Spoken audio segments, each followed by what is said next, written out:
கோயம்புத்தூர்ல 10 வயது சிறுமி வந்து கொல்லப்பட்டிருக்காங்க. அந்த குற்றவாளிகளை உடனே காவலர்கள் பிடிச்சிட்டாங்க. ஆனா இதுல அருவருக்கத்தக்க செயல் அப்படி என்னன்னா, அந்த பத்திரிகையாள சந்திப்பு இருக்கு. அதாவது குற்றம் எப்படி நடந்ததுன்னு சொல்லிட்டு காவலர்கள் வந்து விளக்குவாங்க.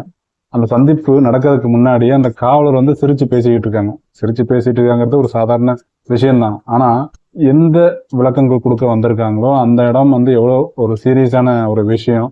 அந்த இடத்துல சிரிச்சுக்கிட்டு இருக்கிறது வந்து அது என்ன ஒரு மனநலன்னு தெரியல.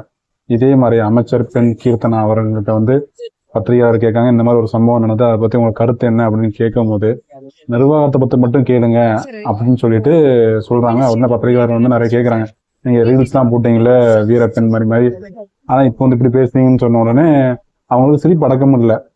அவங்க வாயை பொத்திக்கிட்டாங்க. சிரிப்பு வந்துச்சுன்னா ஒரு வாயை பொத்துவாங்க, அந்த தன்மையில பேசுறாங்க.